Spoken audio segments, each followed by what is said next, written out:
I'm trying to be very mindful of this change that's happening right now because you can take it in two different ways. Like one, you can say, oh, SEO is dead, like a lot of people say, or you can look at it a different way and say, there might be a massive opportunity here. So you change the perspective a little bit and you're like, well, obviously Google's not just going to destroy all the sites on the internet. So, let's analyze and try to figure out a way where we can mold to their platform and take advantage of that. And we'll probably be way ahead of a lot of companies that aren't even thinking about it. Hello, everyone, and welcome to today's episode of the Digital Revolution podcast. I'm your host, Eli Adams. Today's episode is brought to you by fireusmarketing.com, where SEO solutions pave the way to digital excellence. In today's episode, we're joined by Corey Hayes. As the visionary CEO of GetX Media, Corey has dedicated over 20 years to empowering Canadian businesses through innovative digital marketing strategies. Under his leadership, GetX Media has driven over $50 million in client revenue and has been a beacon of success for small businesses across Canada. Corey's mission is to diminish the failure rate of small enterprises with practical, budget-friendly marketing solutions.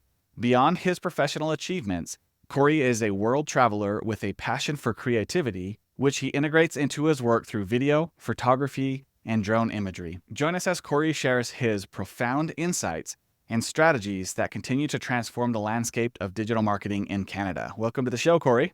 Hey, Eli, thanks for having me. That's quite the intro you got there. I mean, looking over your information all over LinkedIn and some of the accomplishments, you seem to have quite an interesting background, and I'm real excited to dig in and learn a little bit more about you on a personal level, as well as how you came up through the ranks in the digital world. So tell me about yourself. Where are you from? How'd you end up where you're at?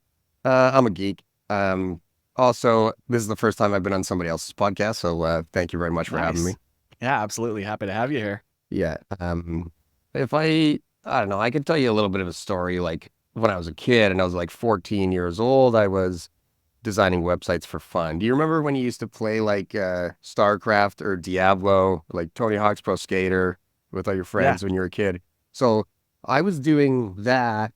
And then when I wasn't with my friends, I would sit there and I would program websites. I look back now, I'm 38, but at 14, I'm like, what a weird kid.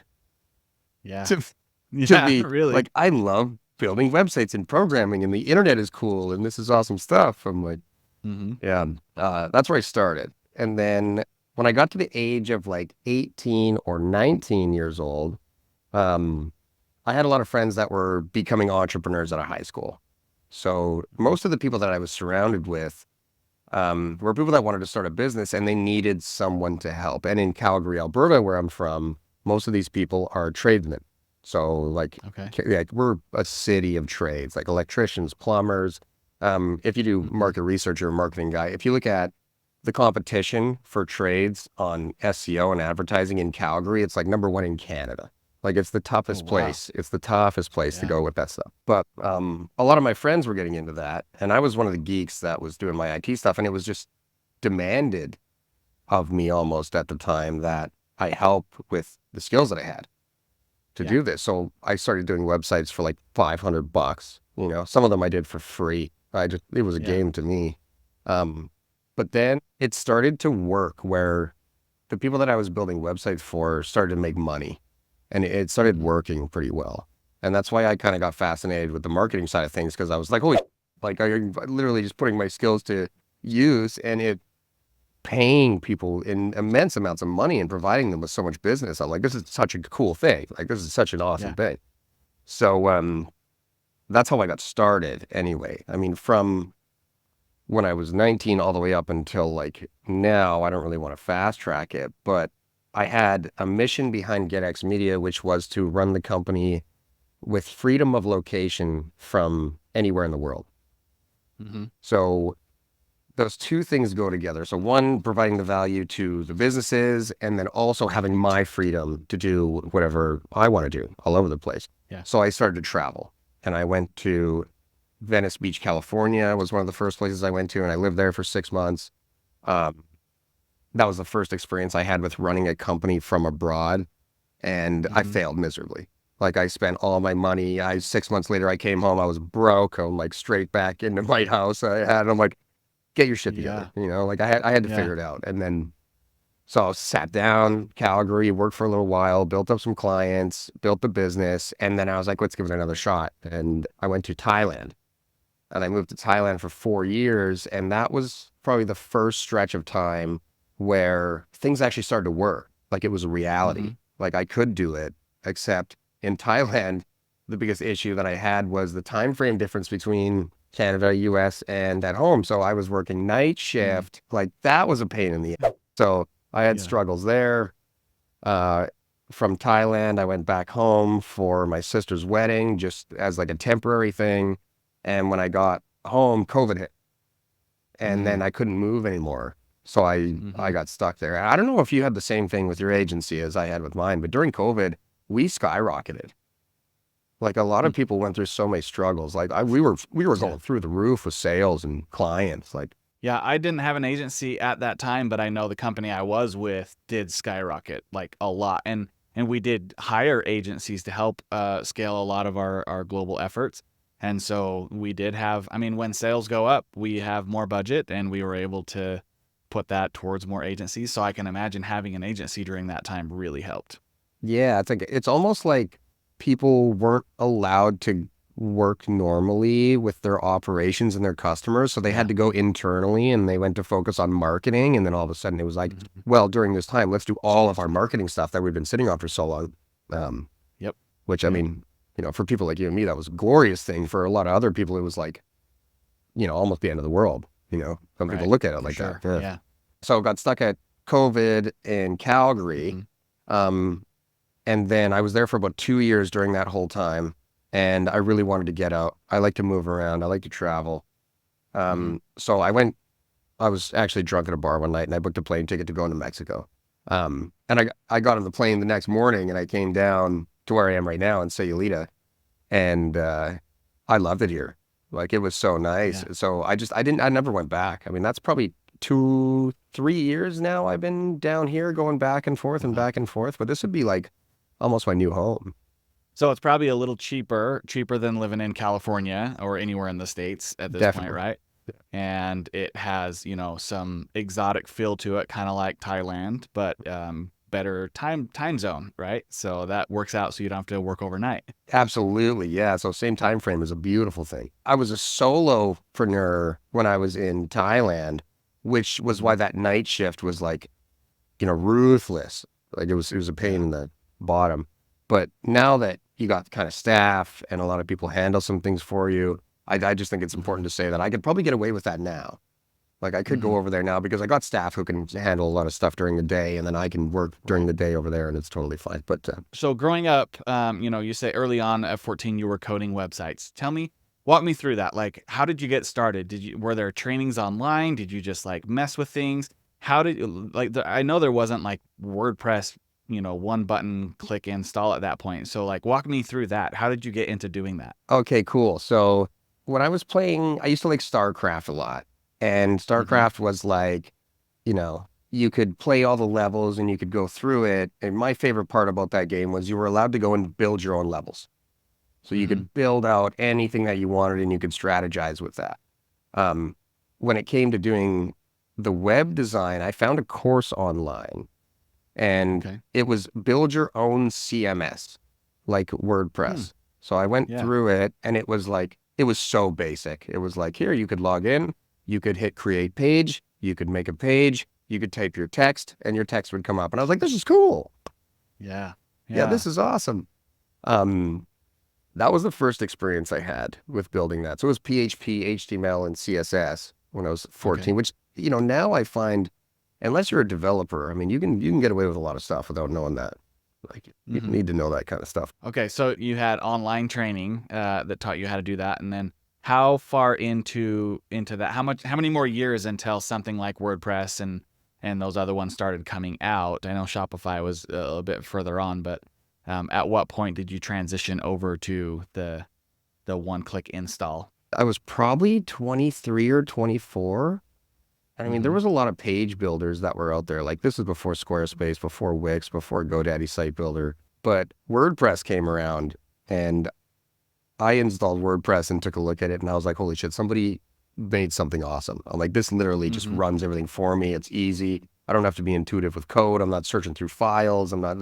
They did a really good job. Like they did a really good job of WordPress. It's a good piece of software for sure.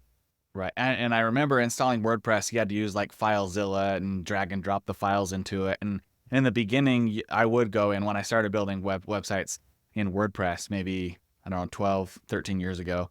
There actually is probably closer to 15 years ago now. I would go in and like I couldn't customize the look and feel very much within the theme. So I'd have to like Google how do you do the HTML or CSS to make these words bigger. And then I would do that, and then WordPress would come up with an update, and it would like wipe everything, and I'd have to go back in. But nowadays they have it built within the themes. It's so nice. Like I don't think people understand how good it is now compared to how it used to be.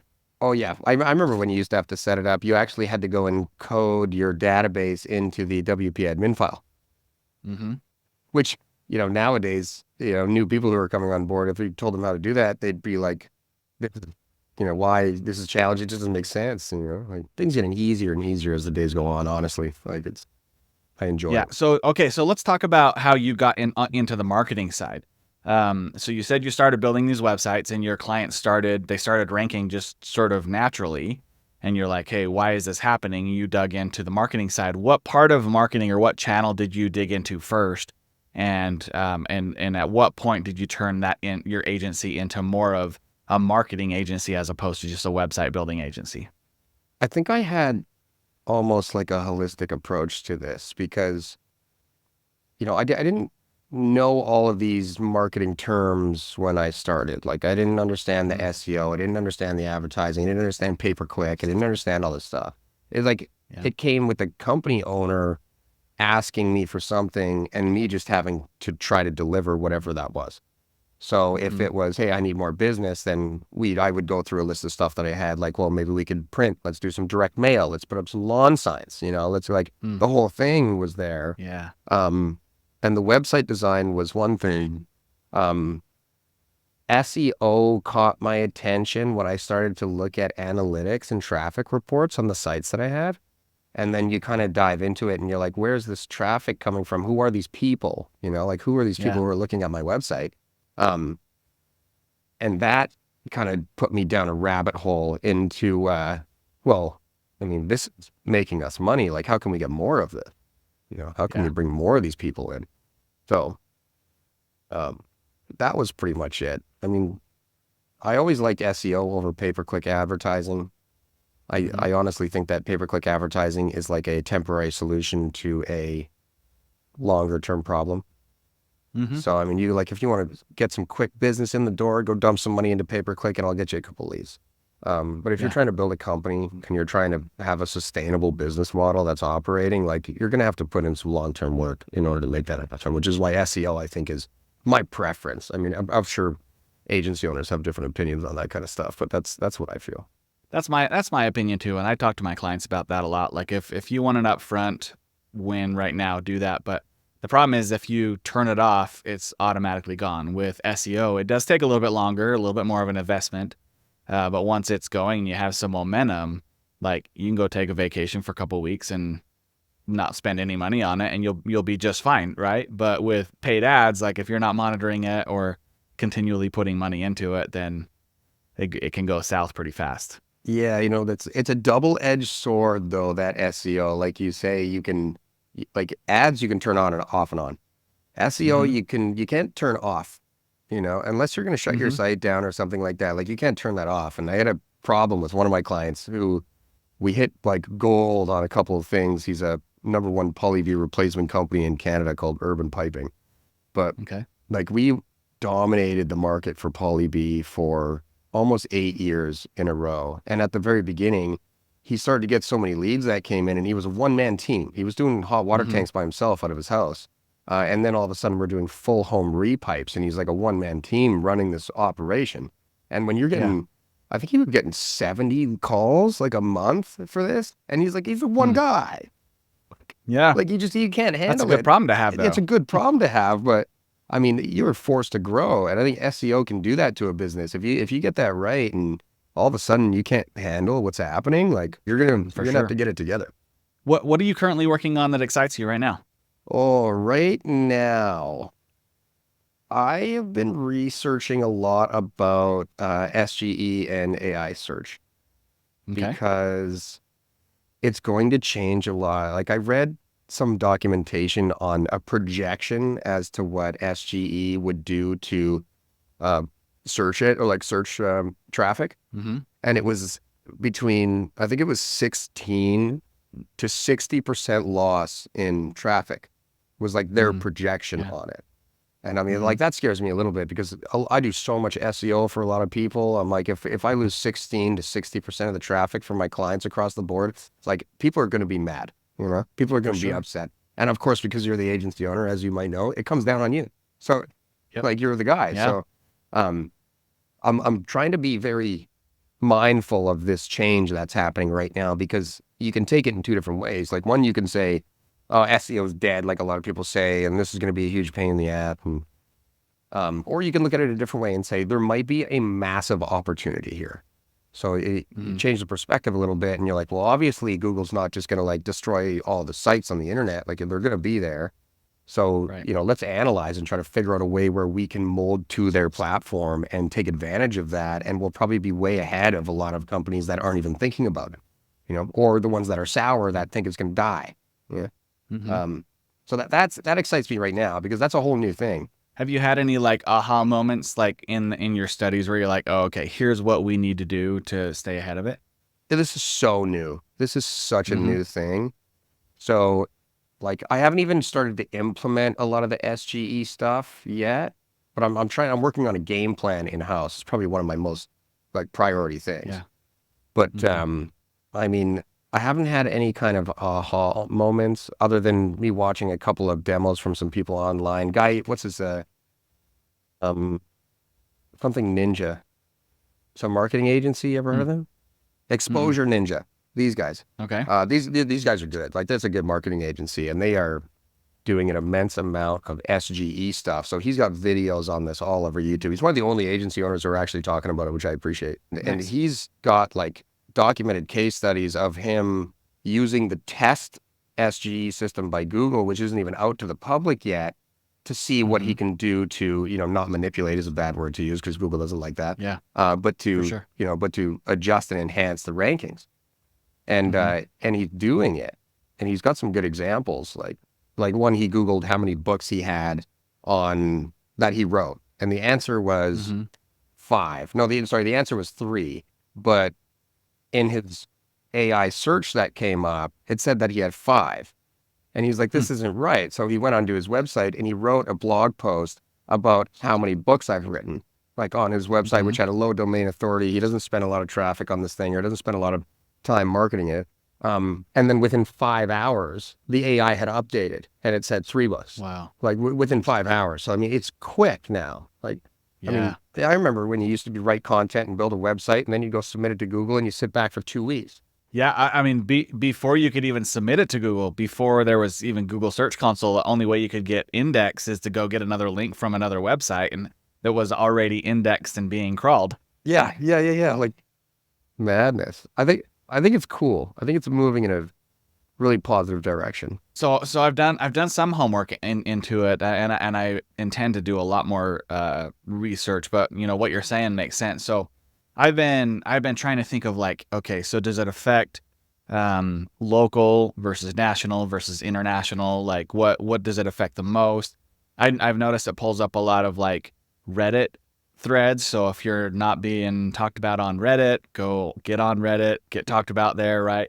And I'm sure that'll adjust over time. And I know Google usually launches things prematurely and then they adjust and things change or whatever. So I think it's a fascinating topic that I want to learn more about and figure out how to help the clients. I do think the clients are going to have to understand there is sort of a level set with traffic. Like I think people need to understand that traffic's going to go down. Yeah. And it's going to go down to a certain point and then it's going to level out. And then the trick is, okay, how do we get more visibility using the AI technology so that we can get that traffic back up? But I don't think there's any way around losing traffic right up front Yeah. until we figure out how to work with the AI. I think a good way to, help explain that is, you probably used to get a lot of traffic for informational purposed articles of people answering questions.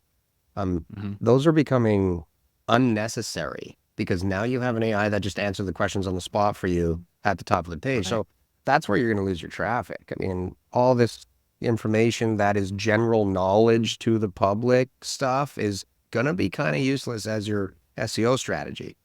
So Yeah. you're going to have to change it around to be like, I think there's going to be more of case studies and more research-based documentation and more personal experience. And that stuff is going to come into play with SEO. And I mean, if you're Yeah.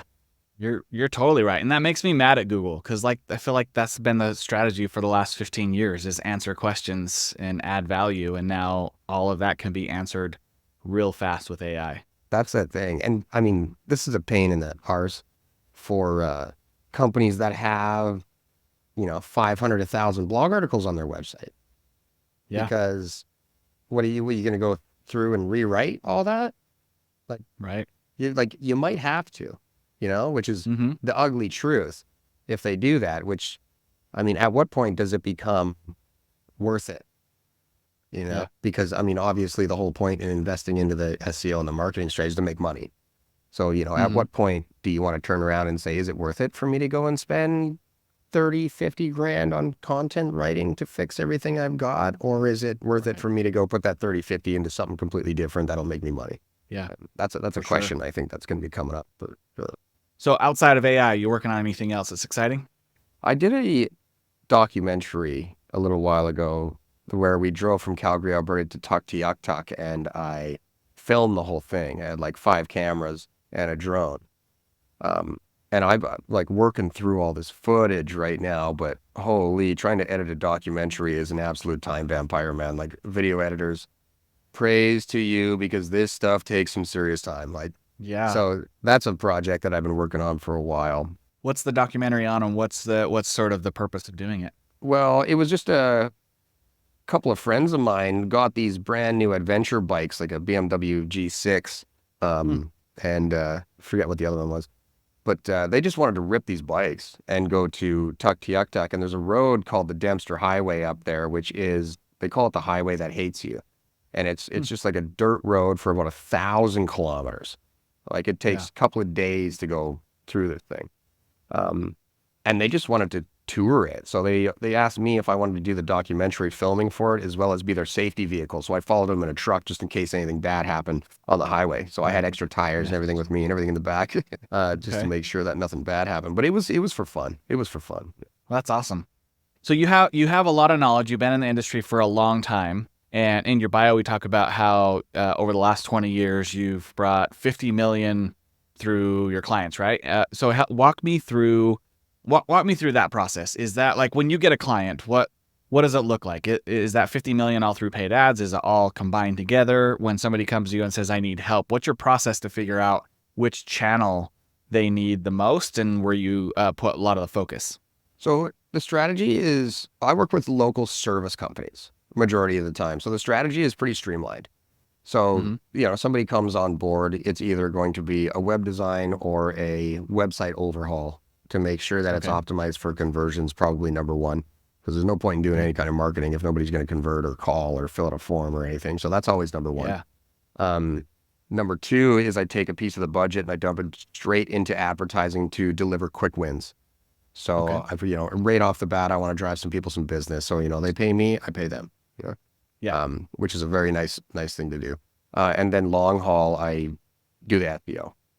So in a period of about 6 months, I would say the first, 3 months, it's a little heavy on the advertising. And then we slowly wean off the advertising, which is when I start to actually make some good money because I'm not paying out all the time, as the SEO rankings go up.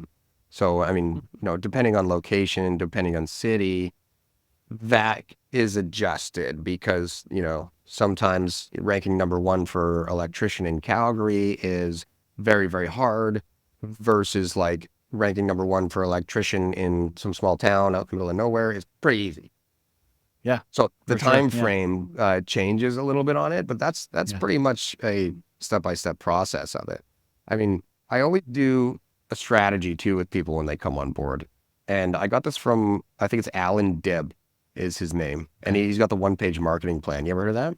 I've heard of the one-page marketing plan. I don't recall the name, but I'm sure it's the same guy. Yeah, it's Alan Dibb. But I mean, he's got a pretty simple 9-step thing that he puts on a one page. And I do that same thing as amongst a couple other things. But basically it's like, figure out who your market is, figure out who your customer is, figure out the message that you want to get to those people, figure out what media outlet you want to use to get that message to those people. And then when you get the people, figure out what you're going to do when you get them, figure out how you're going to convert it into a sale, like what's your pitch or what's your offer, and then figure out how you're going to deliver a really nice experience to that person and make sure that they're happy. How do you increase the lifetime value of that person?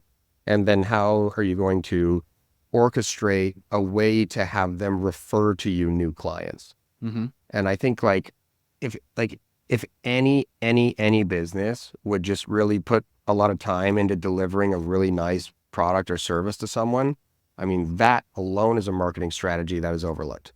Like to just, provide that amazing world-class service to somebody, and that'll pay you out like crazy. Well, I think it's overlooked. Like a lot of people are just, I just want money. I just want the leads. I just want this. And it sounds like you don't care, I get that a lot sometimes. Like, it sounds like you don't care either. If you don't care, why am I supposed to care? Yeah, I've talked to a lot of agency owners and in different areas, right? So I've interviewed Jessica Chase, who owns Above the Fold, and she is programmatic marketing, right? And Brittany Trahan her agency does email and SMS, and that's all they do, right? And we've had these conversations where these people come in and they're like, I'm just going to throw money at this one thing, and you're going to take care of everything. And I've talked to a lot of agencies owners who do a bunch of things, and they're like, until we figure out the full marketing plan and figure out how SMS fits into the marketing plan and programmatic fits into the marketing plan and all of that, really, you can get some upfront wins and you can get some short-term success, but really until you understand the full scope of things, you're not going to do the best for that client. And I love your strategy of starting out heavy on paid and then, trimming that down as your SEO goes up. I don't think a lot of agencies do that. They say, here's your paid ads, here's your SEO, and we're just going to run with it until you tell us not to.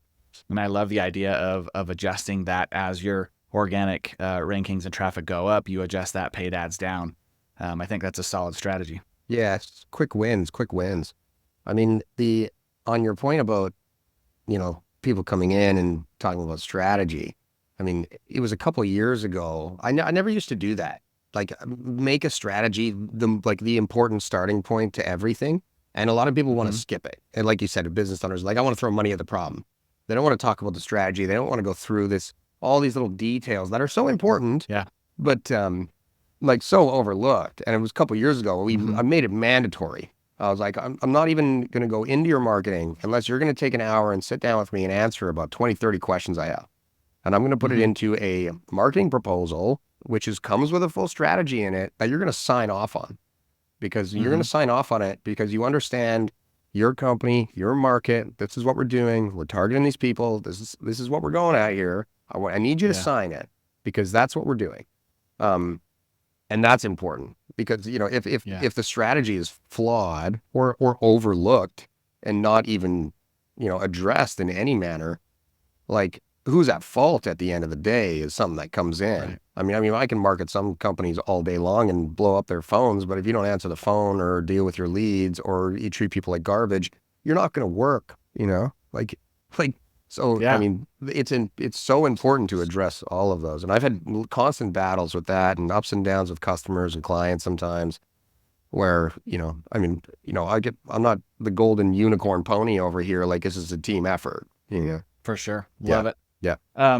So a lot of the listeners on the podcast are either business owners or they're up and coming digital marketing people where they're trying to learn and understand, new tactics. They listen to, people like you who have been in this for 20 years and try to learn specific things on what they can do to elevate their business online, whether they're working for somebody or whether they own that business.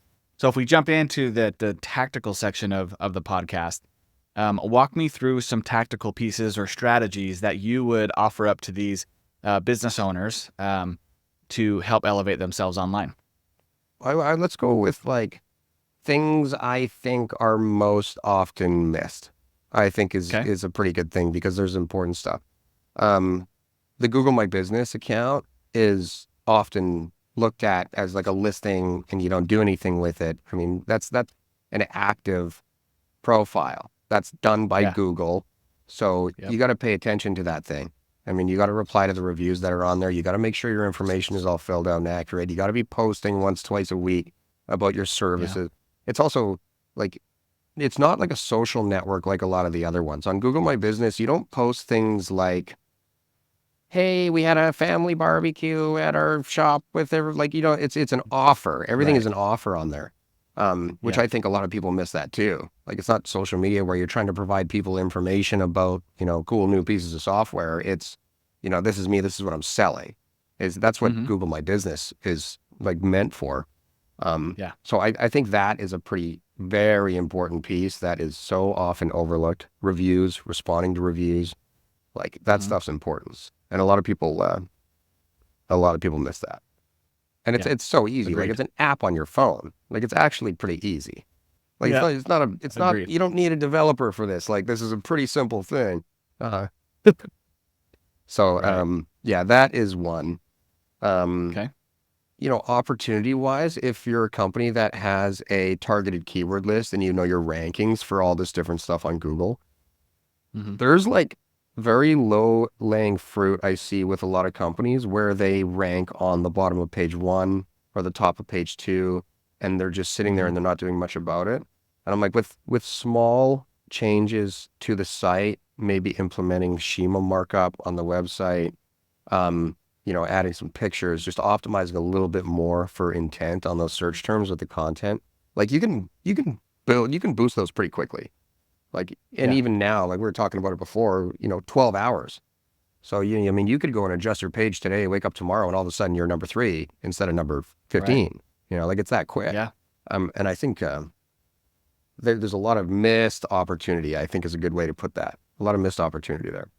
Yeah, I think that's actually one of my favorite things to do when I first get a client is I'll get access to their Google Search Console. We'll do a couple of filters and we'll find out where they're ranking, what's getting a lot of impressions, that's not getting a lot of clicks, and then and you can export that whole data. So if we're just gonna like walk through my process and tell me how yours differs, but I go into Google Search Console and I go and I export all of their data and then I put it into a spreadsheet and I sort by highest impressions, and then I look at the highest impressions, lowest clicks, so you have your conversion rate, and then I see it, I filter out anything beyond 21 and higher. I filter out, and then I'll take that 21 and lower, and I'll look at the opportunities. I'll look at what pages are ranking for those keywords, and I do want to put the caveat that I make sure I don't cannibalize something that's already working well. I'll look at that page within Google Search Console and see what other keywords are ranking well. And if there's not any, I'll take the ones that have the highest impressions.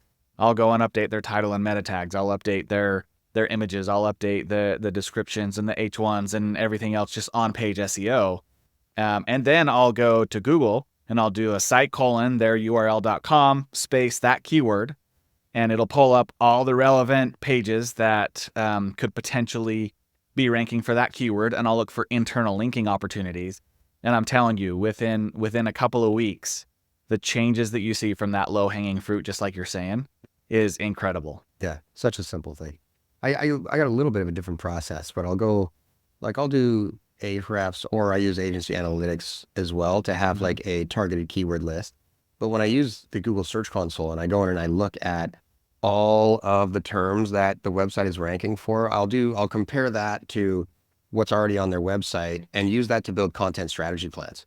So I'll say, if we don't have anything targeting these terms, but we're getting impressions for it that are coming up somewhere, but we're not ranking number one, like let's pump out a blog post on that thing and we're probably going to get it in a second. Like, so I use that as a almost content strategy tool, versus like keyword research. But it's interesting to hear how different people operate because, I mean, everybody's got their own system that they do. And I mean, sure. SEO in itself is, it's simple at the same time as it's extremely complex. Yeah, it really is. Yeah. You can go, like I have an SEO guide that I look at and I'm like, this is so basic, and I give it to people and I'm like, this is so complicated. I'm like, we haven't even got into like the technical SEO side of things, and it can get very complicated, especially when you start looking at international stuff. So very fascinating. Any other tactics you want to offer up? There's another thing that I see that's often missed. I like hitting these points because these are easy things that people could do that would really adjust the income level of the company. One is reaching out to all your customers on a regular basis. So, you're getting, one of the things I do is a quick wins when people come on board. I'll get their entire client list and I say, we're going to email everybody and we're going to tell them, we're going to come up with something that you're doing that's awesome and we're going to send it out to them. Or we're going to ask them for reviews, or we're going to come up with a promotion and we're going to send that out. And I mean, some people have 1,000 customers sitting there they haven't talked to in 5 years. And all of a sudden you just go reach out to all these people and you get like 4 or 5 jobs in a week. And you're like, well, that was easy and it was free. Yep. So, I mean, that's another tactic that I think people should probably get into. So if we were to dive into the how of that, so now you have an email list. Do you message and say, hey, I guess it depends on the type of business, right? So if it's an e-commerce business, you would just email them and say, hey, we have this sale going on or whatever. If you're a service-based business, it could be, time to check that furnace or whatever. Like, do you have a specific strategy that you look at and decide what type of email they get? Well, it is individual and it comes out of a conversation with the business owner. But as a couple of examples, we just did one for an electrician in Edmonton, and it was we set up a call center for them, so they now have 24/7 call access. Right. Nice. So that was the email. Introducing our 24/7 call access for electricians. Just it's an email to keep you top of mind is good enough as it is. Other emails is we're expanding our team. Do you know of anyone who's looking for help with this kind of work? Simple email, very, very simple email. But basically you're asking for a referral, that works, Nice. Then the other one you mentioned was reviews. You could ask for reviews. Yeah. Right? Ask for reviews. Yeah. The review system I automated for almost every client that I've got. So when you get an invoice that gets paid, the email is automatically sent with the Google My Business link in it asking them for a review. Like it's just nice. Part of the process. Like it should be like that. And now all of a sudden I get everybody's Google My Business notifications on my phone, which I should probably shut off. But all of a sudden they got reviews. Now all of a sudden all these reviews are coming. I'm like, it was that easy. Like these little things. Yeah. But I mean, that's a good little tactic too, man. Yeah. Corey, where do you see the future going? The future is a ghost town right now with this AI search coming out, man. That's kind of it, right? Like we have to figure that out before anything else comes. Like VR, AR, none of that's important until we figure out the AI stuff. Yeah. I'm hesitant as an agency owner, and I mean, I push through and we get the work done, but I got to be extremely on top of that stuff because it's got the power to destroy a lot for a business, especially if you're reliant on a single, stream of revenue in your marketing and you don't have leads coming from social ads, organic, YouTube videos, whatever it might be. If you're just reliant on organic and all of a sudden Google wants to take 50% of that away, like that could hurt a company a lot. Like that could has the power to, immensely almost destroy it if you're not careful. Right. So, it's important. Like it's super, super important. As for what else is coming up here, I think that because AI has made it really easy for a lot of people to just like pump content out at scale, that things like what you're doing, a podcast and YouTube videos and media and infographics and all of that stuff that we usually use to build backlinks for clients is going to become the norm, I think. And I think that's where I'm going to move our SEO strategy into is, media development, because it's, I can pump out content all day long and do blog articles and optimize websites, but backlinks is, up there as one of the top 3 ranking factors for your site. So, I mean, and how you're going to do that in, a brand focused way as a company that's, like holistic. I love holistic. I just love that. I think that is probably where we're headed. Nice. And I think most people should be headed in that same direction. I think anybody who relies on content and pumping out articles on the website is probably going to be left in the dust if they don't adjust. Yeah, I think I mean you hit the nail on the head when you said don't put all your eggs in one basket. I think that you know, a lot of people have done that in the past. When Facebook first came out, people had millions of followers on their pages, and then they changed their algorithm, and like, you know, 10% of the people were even seeing the content they were putting out, right? So they had to adjust their strategy. So I think it's very smart. People have been burned a lot in the past, and I think we should learn from that.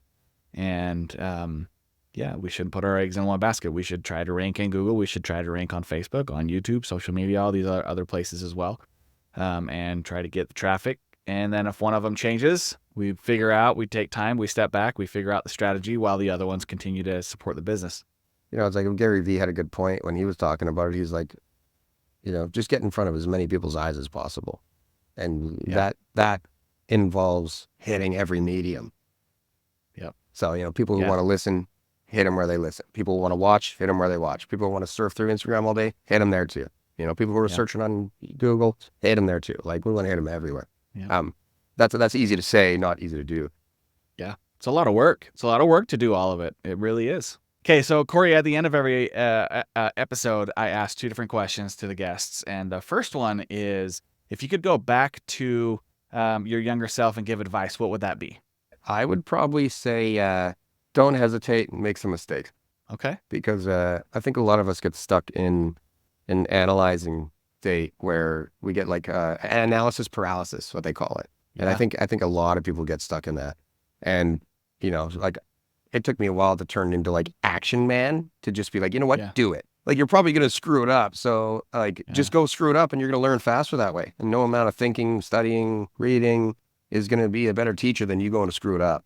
So I think that's what I would tell myself as a younger one. That's great advice. Yeah. Don't be afraid.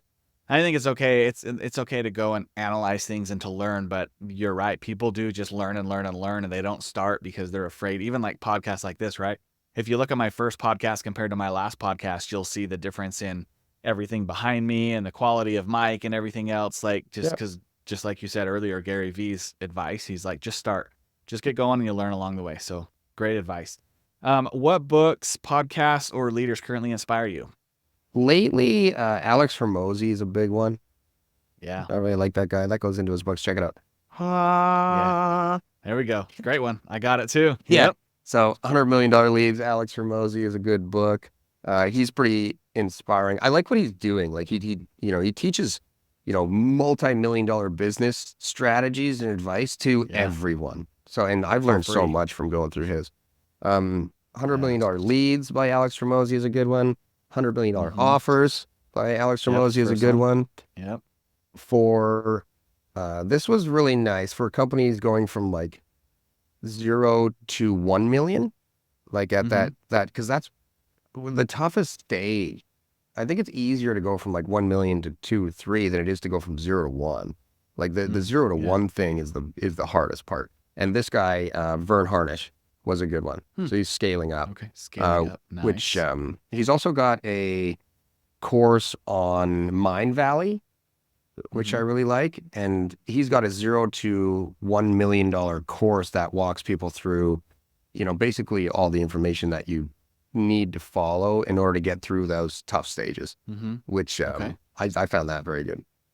Nice. Sabri Subi, Sell Like Crazy. You ever seen that one? I haven't. No, that's a good one. He's this has got a lot of information on like how to write ads and how to build a Godfather offer and how to phrase things in certain ways, and it's filled with examples. So I highly recommend anybody who's marketing to read that thing. That's a good book. You can see I got all the pages folded over. Like, this isn't be used and abused, that thing. Nice. And I got one more. My personal favorite that's not to do with business is this 5 a.m. Club, which yes, it has to do with business. Like that one. Yeah, Robin Sharma, the 5 a.m. Club. That's a good book. And it's funny because people look at it and they're like, ew, 5 a.m. And I'm like, when you read the book, it doesn't really have to do with 5 a.m. Yeah. So his title is maybe a little off, but it's more to do with how you structure your day and the things that you should be doing in your day to make yourself very productive. I mean, it doesn't have to. It's not a 5 a.m. teach. It's like how do you structure? It's a cool story too, right? Yeah. It's not just like, it's not a normal business book where it's like step 1, do this, step 2, do this. It's a really cool story that really puts it into perspective and motivates. Like I like that. I found myself cheering for certain people and being sad for certain people when I was reading that, and like that's a really good book. I read that one night 2 or 3 times over the last couple of years. So yeah, I love that book, man. And like Robin Sharma's, he's just a really good author.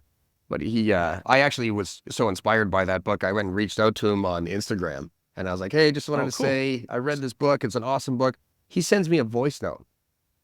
Like I got a voice note of Robin Sharma talking to me, and I was like, what? I'm like, the guy responded to me. He's got like 3 million followers. He sends me voice notes. I'm like, guy's awesome, man. Yeah, that's so cool. Yeah, super cool. Yeah. So Corey, if people want to get in touch with you, how can they do that?